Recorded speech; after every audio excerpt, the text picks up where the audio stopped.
So when we're looking at right to defend real or personal property, so real property would be like land. That's real property is a legal term of art that means land.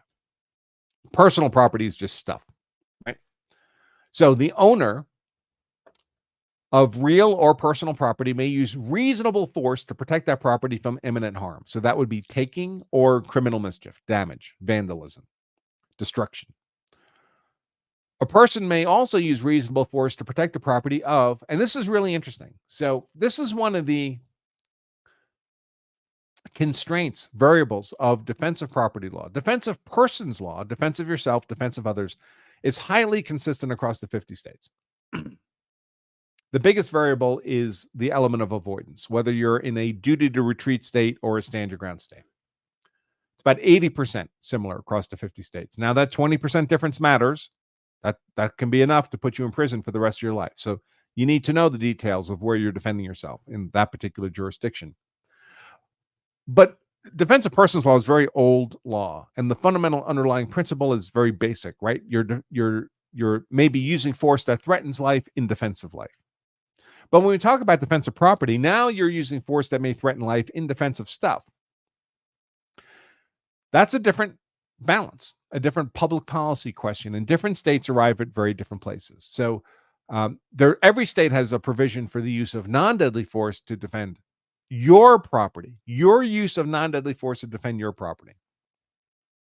But often, there may be no privilege to use even just non-deadly force to defend someone else's property, especially a stranger's property. That varies a lot from state to state. So that old scenario where you hear a woman scream out in public, "Oh my God, that guy took my purse," and you see a dude hightailing it down the sidewalk with a woman's purse, and you tackle him to recover her purse, and you're the hero. In many states, you had zero legal justification for your use of force against that person to recover a stranger's property. And we see that reflected here in California law. The owner of property, this jury instruction reads, may use reasonable force to protect the property. A person may also use reasonable force to protect the property of not just anybody, not just a stranger, but only people in a special relationship to the defender. A family member, a guest, master, servant, ward, their property. Doesn't say stranger. Now, you can tell by the language here that this looks like an old statute, an old provision. This is an old jury instruction, right? So this language may come from an old case law, from a time when there were masters and servants and wards. But nevertheless, that's how the jury instruction still reads. Now, if we did a deep dive into California case law, more modern case law, we may find that the California courts have expanded this to include strangers' property. But I can tell you there are states in which it is the law that you have zero provision to use force in defense of a stranger's property. None. Continuing this, reasonable force means the amount of force that a reasonable person in the same situation would believe necessary to protect the property from imminent harm. They're using the word reasonable here twice in a single sentence. That reflects the weight and importance that this concept, this element of reasonableness, carries in the use of force context. And when they use reasonable force here, what they mean in the context of personal property and open land, not a habitation, that's different. We'll get to that in a moment. Real property, just open, unimproved land, is non-deadly force. If they wanted to allow for the use of deadly force, they would say so.